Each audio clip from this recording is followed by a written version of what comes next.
إلا الله محمد رسول الله لا إله إلا الله محمد رسول الله لا إله إلا الله محمد رسول الله لا إله إلا الله محمد رسول الله.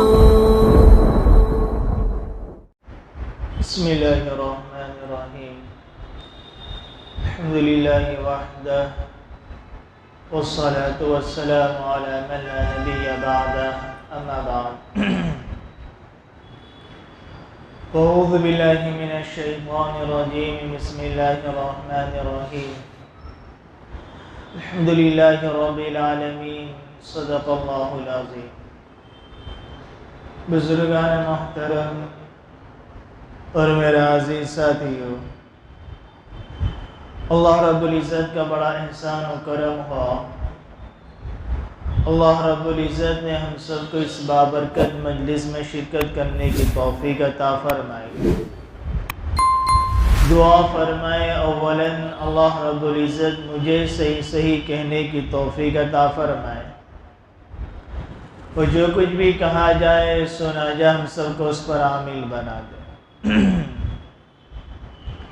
قرآن کریم کی ایک آیت کریمہ میں نے تلاوت کی، الحمدللہ رب العالمین. یہ سورہ فاتحہ کی پہلی آیت کریمہ. جب ہم قرآن کریم کو کھولتے ہیں تو پہلا صفحہ پہلی آیت، اور یہ سورت بھی ایسی سورت ہے جو ہر بڑا چھوٹا بلکہ چھوٹے سے چھوٹے بچے کو بھی یہ سورت یاد ہوتی، جو ابھی تک مدرسے نہیں گیا، مکتب میں نہیں گیا، اسے بھی یہ آیت کریمہ یاد ہوتی ہے. اور یہ وہ آیت کریمہ ہے کہ ہر نماز کی ہر رکعت میں اسے پڑھا جاتا ہے. اس میں اللہ تعالیٰ فرماتے ہیں الحمدللہ رب العالمین. تمام تعریفیں اس اللہ تعالیٰ کے لیے ہیں جو عالمین کا رب ہے. اللہ ہمارا پروردگار ہے، اللہ ہمارا رب ہے. وہ زمین و آسمان ان کے درمیان جتنی بکھری ہوئی چیزیں ہیں تمام کا وہ پروردگار ہے.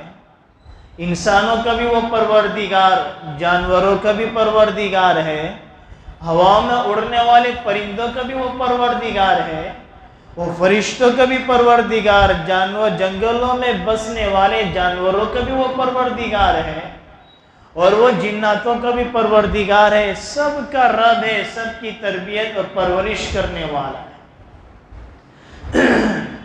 اللہ تعالیٰ، یہ اللہ کا ذاتی نام ہے، اور رب یہ اللہ تعالیٰ کا صفتی نام ہے. اللہ تعالیٰ کے بہت سے نام ہیں، بہت سے اسما ہیں. قرآن کریم کے شروع میں اللہ تعالیٰ کے وہ 99 نام بھی لکھے ہوئے ہیں. ان تمام ناموں میں سے ایک نام، اس کے بارے میں اس کے متعلق کچھ باتیں آپ کے سامنے مجھے بیان کریں کہ اللہ کے صفاتی ناموں میں سے ایک نام رب ہے.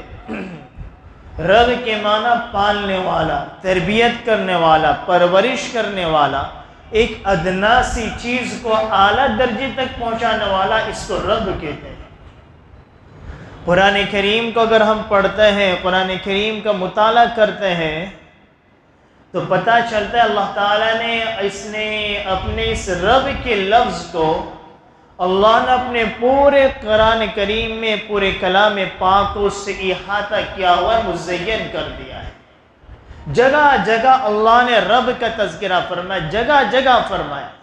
ایک نہیں کئی مقامات پر اللہ نے رب کا تذکرہ فرمایا تاکہ بندوں کو پتہ چل جائے تمہیں دنیا کی فکر کرنے کی ضرورت نہیں ہے، تمہیں اسلام کی راہ کو چھوڑ کر تمہیں دنیا حاصل کرنے کے لیے کفری کی راہ کو اختیار کرنے کی ضرورت نہیں ہے، تمہیں حلال راستے کو چھوڑ کر تمہیں حرام راستے کو اختیار کرنے کی ضرورت نہیں ہے. یہ دنیا والے تمہارے خالق نہیں ہیں، یہ دنیا کا کوئی انسان نہ تمہارا مالک ہے، نہ دنیا کی کوئی کمپنی تمہاری رب ہے. میں تمہارا خالق، میں تمہارا مالک، میں تمہارا پیدا کرنے والا، اور میں ہی تمہارا رب ہوں. رب کا لفظ کہاں سے شروع ہو رہا ہے؟ جب تو پوری کائنات کا نام و نشان بھی نہیں تھا، اللہ نے پوری کائنات کو بنایا بھی نہیں تھا، انسان کو نہ بنایا، نہ جنات کو بنایا، نہ فرشتوں کو بنایا، نہ آسمان کی چھتوں کو بنایا، نہ زمین کے فرش کو بچھایا، نہ سورج کو روشنی عطا کی گئی، نہ چاند کو چاندنی عطا کی گئی تھی، نہ آسمان کو ستاروں کے ذریعے آراستہ کیا گیا تھا، اس سے بھی پہلے کی بات ہے۔ قرآن کریم کہتا ہے، ایک کہانی انسان کی سناتا ہے، الست بربکم، اللہ نے جتنے انسان آدم علیہ السلام سے لے کر قیامت تک جتنے انسان آنے والے تھے، تمام کی روحوں کو اپنے پاس جمع کیا عالم ارواح میں۔ اللہ نے سب سے وعدہ لیا، الست بربکم، کیا میں تمہارا رب نہیں ہوں؟ علماء کرام فرماتے ہیں، مفسرین فرماتے ہیں، اللہ نے اپنا یہ نہیں کہا میں تمہارا اللہ نہیں ہوں، کہ اللہ نے یہ نہیں کہا کیا میں تمہارا خالق نہیں ہوں، کیا میں تمہارا مالک نہیں ہوں، الست بربکم، رب کی صفت کا استعمال فرمایا، کیا میں تمہارا پروردگار نہیں ہوں، کیا میں تمہاری تربیت کرنے والا نہیں ہوں، کیا میں تمہیں پالنے والا، تمہاری پرورش کرنے والا نہیں ہوں؟ پوری انسانیت کی روح جماعتی سب نے ایک زبان کا، کیونکہ اللہ کے ذات گرامی سامنے موجود ہے، سب نے بلا کیوں نہیں، آپ ہمارے رب ہیں۔ لیکن جب اللہ نے دنیا کو آباد کیا، انسانوں کا سلسلہ پیدا کیا، یہ تو عالم ارواح میں بھی رب کا تذکرہ فرمایا، اور جب دنیا میں انسان کی تخلیق کا تذکر آیا تو اللہ فرما رہے، یا ایھا الناس انا خلقناکم من ذکر و انثی وجعلناکم شعوبا وقبائل لتعارفوا۔ اللہ فرماتا، ہم ہی نے تمہیں پیدا کیا، تمہیں بنانے والا، تمہیں پیدا کرنے والا کوئی اور نہیں ہے، تمہارے کمزور جسم کو طاقت میں بدلنے والا ہم ہی ہیں، تمہاری بچپن کو جوانی میں بدلنے والے ہم ہیں، تمہاری زبانوں میں طاقت دینے والے ہم ہیں۔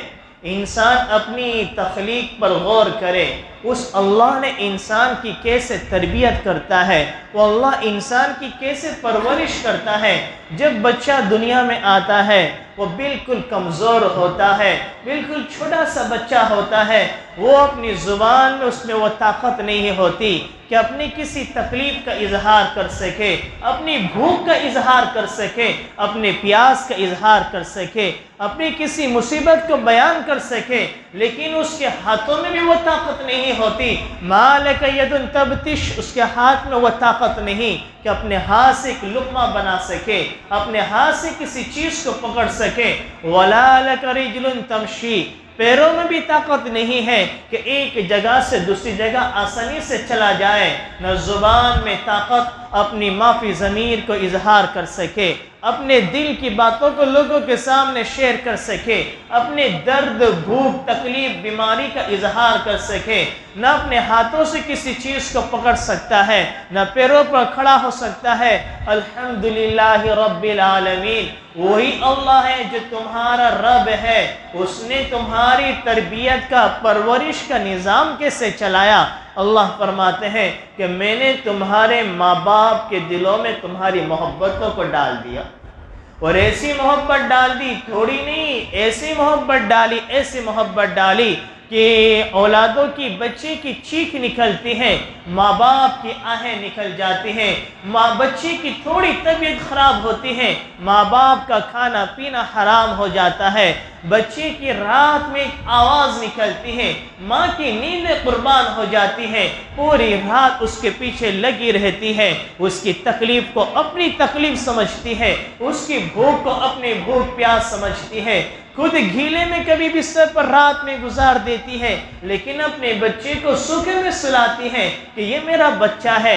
اللہ فرماتے ہیں اسی رب نے تمہارے ماں باپ کے دلوں میں محبتوں کو ڈالا، جو تمہاری گندگیوں کو صاف کر رہے ہیں، تمہیں کھلا رہے ہیں، وہ اپنی چھاتی سے تمہیں لگا رہی ہے، اپنی جسم کا دودھ تمہیں دے رہی ہے، خود پھٹے پرانے کپڑے ماں باپ پہن کر زندگی گزار دیتے ہیں، لیکن لیکن محنت کرتے ہیں، مزدوری کرتے ہیں، رات دن ایک کر دیتے ہیں کہ میرے بچوں کے جسم پر کپڑے اچھے ہو، میرے بچوں کی زندگیاں اچھی گزر جائے، کچھ تکلیف میں برداشت ہو کر لیتے ہیں، خود اپنی آرائش کے محل کو چکنا چور کر دیتے ہیں، اپنی آرزوں کا گھلا گھوٹ دیتے ہیں، اپنی تکمیل کو پیچھے ڈال دیتے ہیں، اپنی خواہشات کو پیچھے ڈال دیتے ہیں کہ میری زندگی تو کیا ہے، کوشش یہ کرتے ہیں میری اولاد کی آرزوں کا محل تعمیر ہو جائے، میری اولادوں کی تمنائیں پوری ہو جائے، میرے بچے جو چاہیں وہ میں ان کے سامنے لا کر رکھ دوں، خود پھٹے پرانے کپڑے پہن رہے ہیں، مائیں خود باسی کھانا کھاتی ہیں، اپنی اولاد کو اچھا کھانا کھلاتی ہیں، وہ ماں باسی روٹی کھاتی ہیں، اپنے بچے کے سامنے تازی روٹی رکھتی ہیں، اگر بچہ اسے کہتا بھی ہے ماں یہ جملے کہہ دیتی ہے کہ تازی روٹی مجھے اچھی لگتی ہے، یہ میں کھاتی ہوں، یہ تو مت کھا، اس کے سامنے سے چھین لیتی۔ یہ اللہ نے تربیت کا نظام چلایا، اس اللہ نے پرورش کا نظام چلایا، لیکن جب وہی بچہ وہ چھوٹا سا جسم بڑے سے جسم میں تبدیل ہوتا ہے، اس کی عقل میں کچھ علم آ جاتا ہے، اس کی زندگی میں کچھ ہنر آ جاتا ہے، اس میں کچھ صلاحیتیں پیدا ہو جاتی ہے، وہ کچھ دو پیسے کمانے لگتا ہے، معاشرے میں لوگ اس کو سلام کرنے لگتے ہیں، وہ بڑی بڑی گاڑیوں میں گھومنے لگتا ہے، وہی ماں باپ اس کے سامنے حقیر نظر آتے ہیں، وہ اپنے رب کو بھی بھولتا ہے اور دنیا کے اپنے اب کو بھی بھول جاتا ہے۔ اب کے معنی باپ کہتے ہیں، عربی میں باپ کو اب کہتے ہیں، رب کے معنی تربیت کرنے والا جو زندگی میں بھی اور آخرت میں بھی تربیت کرتا ہے، ظاہر میں بھی باطن میں بھی، اور اب جو ہے وہ ہمارے ظاہری جسم کو پرورش کرنے والا ہے۔ جب انسان میں صلاحیت آتی ہے، انسان یہ سمجھتا ہے یہ تو میں نے اپنی محنت سے کمایا، یہ تو میں نے اپنی عقل سے اس کو حاصل کیا، یہ میں نے اپنی علم سے یہاں تک میں پہنچا ہوں، اپنے مجاہدے سے میں نے یہ مقام کو حاصل کیا۔ اگر تھوڑی سی عقل کو دوڑایا جائے تو ہمارے معاشرے میں ہم سے زیادہ محنت کرنے والے موجود ہیں، ہمارے معاشرے میں ہم سے زیادہ عقل مند موجود ہیں، ہمارے معاشرے میں ہم سے زیادہ علم والے موجود ہیں، ہمارے معاشرے میں ہم سے زیادہ ہنر مند موجود ہیں۔ اللہ نے وہ مقام ان کو نہیں عطا فرمایا، اللہ نے محض اپنے فضل سے تمہیں وہ مقام عطا فرمایا، تمہارے ماں باپ کی رات دین کی دعاؤں کی برکت سے اللہ نے تمہیں وہ مقام پر پہنچا دیا، اور تم یہ سمجھتے ہو یہ میرا مقام ہے، میری محنت سے ملا ہے۔ انسان رب کو بھی بھولتا ہے، اب کو بھی بھولتا ہے۔ تو الحمدللہ رب العالمین، تمام تعریف اس اللہ تعالیٰ کے لیے ہے جو کل کائنات کا پروردگار ہے۔ وہ کیسے پروردگار ہے؟ اللہ نے جگہ جگہ قرآن کریم میں اس کی نظیر، اس کی مثالوں کو بیان کیا۔ قرآن کریم میں ایک واقعہ بیان کیا، حضرت عمران علیہ السلام کی بیوی، انہوں نے نظر مانی، انی نذرت لک ما فی بطنی محررا فتقبل منی۔ جب حمل ٹھہرا تو حضرت عمران علیہ السلام کی بیوی نے یہ منت مانی، اللہ میرے پیٹ میں جو بچہ ہے جب وہ پیدا ہوگا تو میں نے اس کو آپ کے لیے وقف کر دیا، پوری زندگی وہ آپ کے دین کی محنت کرے گا۔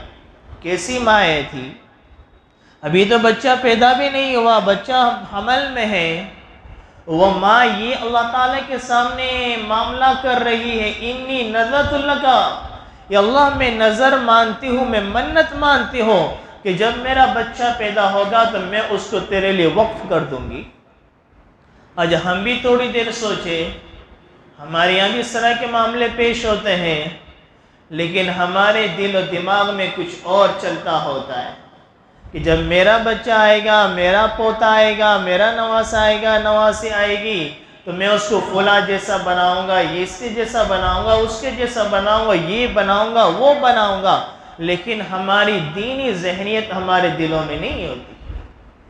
ہاں، آدمی دنیاوی ڈگریوں کا حاصل ڈاکٹر بنائے، انجینئر بنائے، بہت اچھی بات ہے، کوئی منع نہیں کرتا، اور بنانا بھی چاہیے۔ ہمارے معاشرے میں بہت ضرورت ہے ان چیزوں کی، کہ مسلمانوں میں اچھے ڈاکٹروں کی کمی ہے، مسلمان معاشرے میں جج کی کمی ہے، مسلمان معاشرے میں اچھے لوئروں کی کمی ہے، چند نظر آتے ہیں۔ جتنا بڑا معاشرہ ہے، مسلمانوں کی تعداد کو دیکھ لیا جائے، اتنی بڑی تعداد میں جو ڈاکٹر ہے، جو وکیل ہے، جو جج ہے، وہ نہ کے قابل ہے، اور جو ہے اس میں ایک بڑی جماعت ایسی ہے جو حرام کے راستے پر چلتی ہوئی نظر آتی ہے۔ ان کا نظریہ صرف مال کمانا ہوتا ہے، صرف دولت کمانا ہوتا ہے، کہ حلال ہے، حرام ہے، سچ ہے، جھوٹ ہے، اس سے کوئی پرواہ نہیں ہوتی کہ میرے اس عمل سے، میری اس ڈگری سے میری سوسائٹی کو فائدہ ہو، میرے معاشرے کو فائدہ ہو، میری قوم کو فائدہ ہو۔ ایسے جذبے رکھنے والے بہت کم خال خال نظر آتے ہیں۔ اس کی وجہ بھی وہی کہ ان کی زندگیوں میں دینداری نہیں ہے، انہوں نے کی زندگی میں یہ بات نہیں ہے کہ وہ اللہ میرا رب ہے، مجھے پالنے والا ہے، جو نعمتیں مجھے دی، جو علم و ہنر مجھے دیا، قیامت میں مجھے آگے جا کے اس کو حساب و کتاب دینا ہے۔ تو حضرت مریم، حضرت عمران علیہ السلام کی بیوی نے نظر مانی، اللہ میرے پیٹ میں جو ہے اس بچہ پیدا ہوگا، میں تجھے لیے تیرے دین کے لیے وقف کر دوں گی۔ لیکن بچہ پیدا ہوا تو وہ تو لڑکی پیدا ہوئی، اور ظاہر سی بات ہے حضرت عمران کی بیوی نے کہا وَلَيْسَ الذَّكَرُ كَالْأُنْثَىٰ وَلَمَّا وَضَعَتْهَا قَالَتْ رَبِّ إِنِّي وَضَعْتُهَا أُنْثَىٰ، جب لڑکی پیدا ہوئی کہا کہ اے میرے رب میں نے تو لڑکی کو جنا۔ وہ لڑکا لڑکی کی طرح نہیں ہوتا، لڑکا جو دین کا کام کرتا ہے، جو دین کے لیے پورے عالم میں پھر سکتا ہے، وہ لڑکی نہیں کر سکتی۔ اللہ میں نے تو لڑکی کو جنا، وَلَيْسَ الذَّكَرُ كَالْأُنْثَىٰ وَإِنِّي سَمَّيْتُهَا مَرْيَمَ، اور فرمایا میں نے اس کا نام مریم رکھا ہے۔ وہ مریم علیہ السلام کی والدہ، عیسیٰ علیہ السلام کی والدہ، اور یہ تربیت میں جیسے زکریا علیہ السلام جو اللہ تعالیٰ کے نبی تھے، یہ ان کی تربیت میں، ان کی پرورش میں تھی۔ ایک مرتبہ قرآن کریم میں واقع ہے کہ زکریا علیہ السلام ان کے کمرے میں، جس کمرے میں حضرت مریم رہتی تھی، وہاں کھانا پہنچانا بھول گئے، اور پھر بعد میں یاد آیا کہ بھئی میں تو کھانا دینا بھول ہی گیا۔ جب بعد میں آئے، کلما دخل علیہا زکریا المحراب وجد عندها رزقا قال یا مریم انا لک ھذا قالت هو من عند اللہ ان اللہ یرزق۔ لیکن جب یاد آیا کہ میں تو کھانا دینا آج بھول ہی گیا، پتہ نہیں اس کا کیا حال ہوگا بھوک کے عالم میں۔ لیکن جب کمرے میں پہنچے، فلما دخل علیہا زکریا المحراب وجد عندها رزقا، ان کے پاس رزق کو پایا، کھانے کی چیزوں کو پایا۔ علماء کرام فرماتے ہیں کھانے پینے کی چیزوں میں ایسے پھلوں کو بھی پایا جس کا موسم نہیں تھا، جو اس وقت میں بازاروں میں وہ موسم، وہ پھل نظر بھی نہیں آتے، ایسے ایسے پھلوں کو دیکھا زکریا علیہ السلام نے تو مریم کے سامنے، تو حیران ہو گئے، پریشان ہو گئے کہ یا مریم انا لک ھذا، میں نے تو کھانا بھیجایا نہیں، اور یہ کھانا آیا کہاں سے؟ اور وہ بھی ایسا کھانا جو مارکیٹ میں دور دراز تک اس کے پھلوں کا نام و نشان نہیں۔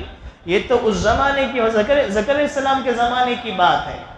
اگر آج ہم سوچیں، ہم اس دور میں زندگی گزار رہے ہیں کہ سعودی کی کھجوریں بھی ہماری مارکیٹوں میں مل رہی ہے، آسٹریلیا کا پھل بھی ہماری مارکیٹوں میں مل رہا ہے، کشمیر کے سیب بھی ہمارے بازاروں میں مل رہے ہیں، تو آدمی اس وقت تو سوچئے وہ پرانا دور، ہمارے نبی سے کئی سالوں پہلے کا زمانہ، نہ ہوائی جہاز ہے، نہ ٹرین ہے، نہ کار ہے، نہ بس ہے، کچھ بھی نہیں۔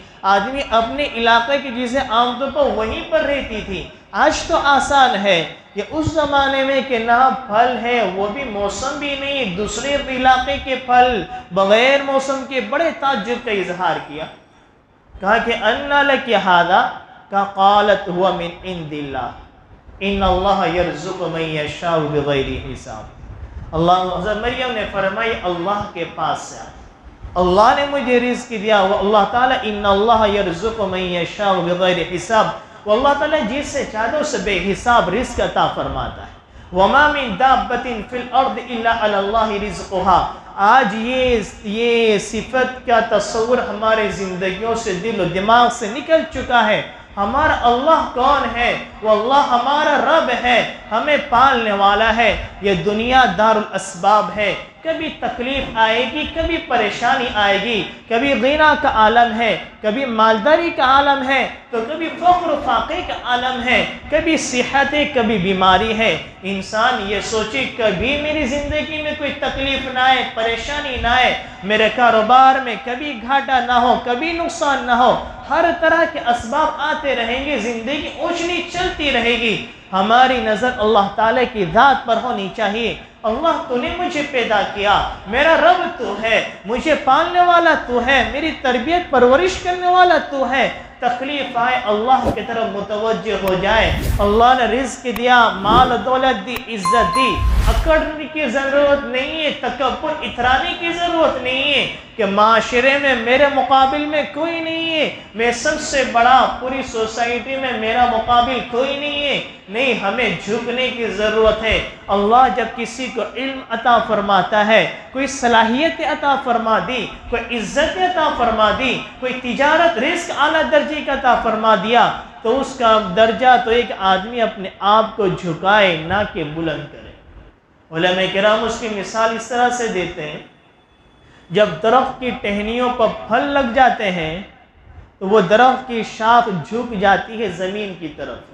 جب پھل نہیں تھا تب تو وہ درخت کی شاخیں اوپر تھی، لیکن جب اس پر پھل لگ گئے وہ اپنے آپ کو زمین سے جھکاتی ہے، وہ اور اپنے سر کو آسمان کی طرف بلند نہیں کرتی کہ آدمی آتا جاتا یہاں کوئی مجھے توڑ نہ لے، بلکہ اپنے آپ کو، اپنے سر کو زمین کی طرف جھکاتی ہے تاکہ اللہ کے مخلوق آسانی سے مجھے استفادہ کر لے، مجھ سے فائدہ حاصل کر لے۔ پھر اللہ نے آپ کو صلاحیتیں دی ہے، چاہے وہ دینی صلاحیت ہو، چاہے وہ دنیاوی صلاحیت ہو، چاہے وہ دین کا علم ہو، چاہے وہ دنیا کا علم ہو، چاہے وہ پھر کسی عزت ہو، شہرت ہو، طاقت ہو، کسی بھی طرح کی صلاحیت ہو، تو اپنے آپ کو جھکانا چاہیے تاکہ اللہ کے مخلوق آسانی سے مجھ سے استفادہ کر سکے، فائدہ حاصل کر سکے، کیونکہ اسی اللہ نے، میرے رب نے مجھے یہ نعمت عطا فرمائی۔ وَمَا مِن دَابَّةٍ فِي الْأَرْضِ إِلَّا عَلَى اللَّهِ رِزْقُهَا۔ اللہ فرماتے ہیں پوری کائنات میں جتنے جاندار ہیں، انسان نہیں، انسان کے علاوہ جتنے جاندار ہیں، چاہے وہ جنات ہو، وہ جانور ہو، جانور جنگل میں بسنے والے جانور، سمندر میں رہنے والی مچھلیاں، ہوا میں اڑنے والے پرندے، اللہ فرمائے تمام کا وہ رازق ہے۔ اگر ہم سوچیں جنگلوں میں کتنے جانور بستے ہیں، سمندر کے اندر کتنے جانور بستے ہیں، علماء کرام نے لکھا ہے زمین پر، خشکی پر جتنے جانور ہیں وہ سب کے سب جانور سمندر میں، پانی میں موجود ہیں۔ اور پانی کی دنیا کتنی بڑی ہے، اللہ نے ایک حصہ خشکی ہے اور 3 حصے میں پانی کو رکھا ہے۔ اس لیے فارسی زبان میں یہ دنیا کو، خشکی کو، یہ چوتھائی آباد حصہ کہتے ہیں دنیا کو، کہ دنیا کی گویا 4 حصے، 3 حصے میں پانی اور چوتھائی حصے میں خشکی زمین ہے، تو سمندر کی دنیا کتنی بڑی ہو گئی۔ ربع مسکو کہا جاتا ہے فارسی زبان میں اس دنیا کو، جس زمین پر ہم بستے ہیں، خشکی ہے، فارسی زبان میں اس کو ربع مسکو کہا جاتا ہے۔ ربع کے معنی چوتھائی کے ہوتے ہیں، ربع مسکو چوتھائی آباد گاہ۔ تو سمندر میں ہر قسم کے جانور موجود ہیں، ان کا کوئی کاروبار نہیں، وہ ان کا کوئی اللہ تعالیٰ کے لیے ایسا نہیں کہ رزق کے لیے انہوں نے کاروبار کیا ہو، یہ کیا ہو، پھر بھی اللہ ان کو کھلا رہا ہے، پلا رہا ہے۔ شریعت نے ہمیں تو کاروبار کرنے کو حلال قرار دیا، شریعت منع نہیں کرتی تم دنیا کو چھوڑ دو، نہیں، بلکہ ہمارے نبی نے تو منع فرمایا، لا رہبانیت فی الاسلام، یہ ہمارے مذہب میں نہیں ہے انسان کاروبار کو چھوڑ دے، آدمی نہ شادی کرے، میں تو اللہ اللہ کرتا رہوں گا، نہ کاروبار کرتا ہے نہ شادی کرتا، نہیں، اسلام میں ایسی عبادت مطلوب نہیں ہے، کاروبار بھی کرنا ہے، شادی بھی کرنا ہے، بیوی بچوں کے درمیان بھی رہنا اور عبادت بھی کرنا ہے، بلکہ ہمارے نبی نے تو فرمایا ایک انسان دنیا دار الاسباب ہے، اسباب کے طور پر حلال راستہ رزق کا اختیار کرتا ہے، حلال راستے کو اختیار کرتا ہے، حرام سے اپنے آپ کو بچاتا ہے۔ اللہ کے نبی علیہ السلام نے فرمایا ایسا تاجر، ایسا بزنس مین، ایسا دنیا کی تجارت کرنے والا جس نے حلال حرام کی رعایت کی، اللہ تعالیٰ قیامت کے دن اس کو نبیوں کی فہرست میں شامل فرمائے۔ تو یہ دنیا کمانا شریعت ہمیں منع نہیں کرتی ہے، لیکن کرنا، لیکن اس بات کا ہمیں خیال رکھنا ہے کہ اللہ ہمارا رب ہے۔ دو چیزیں ہیں، ایک ہے نظر، ایک ہے خبر۔ نظر کہتے ہیں جو چیز ہمیں نظر آ رہی اس کو نظر کہتے ہیں، اور ایک ہے خبر۔ اللہ اس کے رسول علیہ السلام نے جن چیزوں کی ہمیں خبر دی، جو چیزیں ہمیں بتلائی، اس کو خبر کہتے ہیں۔ کبھی نظر کہتی ہے کہ اس کو اختیار کر لے، تیرے لیے فائدہ ہوگا، تھوڑا سا جھوٹ بول لے گا، لاکھ روپے مل جائیں گے، کیا چلا یہ تو تیرے لیے تھوڑی بول رہا ہے، تیرے بھی بچے ہیں، تیرے بچے کتنی بڑی اسکول میں پڑھتے ہیں، ان کی فیس ادا کرنا تیرے لیے تھوڑی کر رہا ہے تو۔ شیطان اس طرح سے بیکار ہے۔ وہ خبر کہتی نہیں، تمہیں جھوٹ نہیں بولنا ہے، کسی کو دھوکہ نہیں دینا ہے۔ ایک مختصراً واقعہ بتا کر قرآن کریم کی اپنی بات کو ختم کر دو۔ موسیٰ علیہ السلام بنی اسرائیل کو لے کر مصر سے نکلے، ادھر پیچھے فرعون کو پتہ چل گیا کہ موسیٰ بنی اسرائیل مصر چھوڑ کے بھاگ رہے، وہ لشکر لے کے ان کا پیچھا کرنے کے لیے لگ گیا۔ موسیٰ علیہ السلام بنی اسرائیل آگے جا رہے ہیں، سامنے سمندر آ گیا۔ اب آگے جائے تو آگے بھی موت، پیچھے فرعون اس کا لشکر ہتھیاروں کے ساتھ لے کر آ رہا ہے، پیچھے بھی نہیں جا سکتے، آگے بھی موت ہے۔ نظر کہہ رہی کہ آگے بڑھیں گے، آگے بھی موت، پیچھے ہٹتے ہیں، پیچھے بھی موت ہے۔ بنی اسرائیل نے کہا اِنَّا لَمُدْرَكُونَ، موسیٰ ہم تو مارے گئے، ہم تو گئے، اب ہم تو مارے گئے۔ قرآن کریم کہتا ہے ایک نبی کا توکل، نبی کا ایمان، نبی کا بھروسہ۔ موسیٰ علیہ السلام نے کہا کلا، ہرگز نہیں۔ سامنے چاہے سمندر نظر آ رہا ہے، پیچھے فرعون اس کا لشکر ہتھیاروں کے ساتھ لیس ہے، واللہ میرا رب ہے، زندگی اور موت اس کے قبضے قدرت میں، کلا ہرگز نہیں، ان معی ربی سیہدین، یقیناً میرا رب میرے ساتھ وہ مجھے ابھی راستہ بتائے گا۔ اللہ تعالیٰ نے پھر آزمائش کی موسیٰ علیہ السلام کی، کہا کہ اے موسیٰ اپنے عصا کو پانی میں مار دو۔ انسان کی نظر کیا کہتی ہے کہ فرعون آ رہا ہے، پانی پہ مارنے سے فائدہ ہی کیا ہوگا؟ فرعون لشکر کو لے کر آ رہا ہے، تمہارے پاس ہتھیار کچھ بھی نہیں ہے، ایک لاٹھی ہے، یہی ہتھیار ہے، اس کو مارنا ہی ہے تو فرعون کے سر پر اگر مار دیا جائے، وہ مر گیا تو پورا لشکر ختم ہو جائے گا، وہ ہتھیار ڈال دیں گے۔ تو پھر لاٹھی کو مارنا ہے تو فرعون کے سر پر مارا جائے، پانی پر مارنے کی ضرورت ہی کیا ہے؟ یہ انسان کی نظر کہہ رہی، انسان کی عقل، اس کی سوچ کہہ رہی۔ جہاں ہماری نظریں ختم ہوتی ہیں، جہاں ہماری عقلیں ختم ہوتی ہیں، وہاں سے شریعت کی حدود شروع ہوتے ہیں۔ چاہے ہمیں سمجھ میں آئے یا نہ آئے، اگر اللہ اس کے رسول کے حکام کے مطابق زندگی گزارنے والے بن جائے، اللہ دنیا میں ایسے راستوں کو نکال دے گا ہمارے ذہن میں بھی نہیں ہوگا۔ لیکن خبر کہہ رہی اللہ کا حکم یہ کہ موسیٰ اس کو پانی میں مار دو، عقل کہہ رہی، نظر کہہ رہی کہ اس کو فرعون کے سر پر مارو، اور حکم ہو رہا ہے، خبر کہہ رہی کہ پانی پر مارو۔ موسیٰ علیہ السلام نے اپنی نظر پر، اپنی عقل پر بھروسہ نہیں کیا، بلکہ عصا کو پانی پر مارا۔ قرآن کریم کہتا ہے 7 راستے نکل گئے، موسیٰ علیہ السلام بنی اسرائیل پار ہو گئے، فرعون پیچھے سے آیا، اندر وہ بھی گیا، وہ پانی میں غرق ہو گیا۔ تو انسان تھوڑی وقت میں ایسے حالات ہماری زندگیوں میں بھی آتے ہیں کہ بڑی قیمت ہے، اگر چھوڑ دیا تو لاکھوں کا نقصان ہو جائے گا۔ تھوڑا سا تو جھوٹ بولنا ہے، سامنے والے کو تھوڑا سا تو دھوکہ دینا ہے، اور ہم ہمارے لیے تھوڑی کر رہے ہیں۔ آدمی شیطان اس طرح، اس کی عقل اس کو اس طرح سے دھوکہ دیتی ہے۔ ہم اس بات کا خیال رکھیں، ہماری نظریں دھوکہ دے سکتی ہے، ہماری عقلیں دھوکہ دے سکتی ہے۔ ہمیں زندگی کے ہر موڑ پر یہ دیکھنا ہے میرا اللہ مجھے کیا کہہ رہا ہے، واللہ میرا رب ہے، مجھے آج تک اس نے بھوکا نہیں سلایا، تو اللہ تعالیٰ مجھے آئندہ کیسے بھوکا سلائے گا؟ اگر میں حلال راستے کو اختیار کروں گا، جائز راستے کو اختیار کروں گا، تو اللہ میری آخرت بھی بنائے گا، اس کے بدلے اللہ میری دنیا بھی بنا دے گا۔ اللہ نے وہی اسی بات کو قرآن کریم کی پہلی آیت میں ارشاد فرمائی، الحمدللہ رب العالمین، تمام تعریف اس اللہ تعالیٰ کے لیے جو کل کائنات کا رب ہے، پروردگار ہے۔ اللہ تعالیٰ ہمیں عمل کرنے کی توفیق عطا فرمائے، آمین۔ وما علینا الا البلاغ۔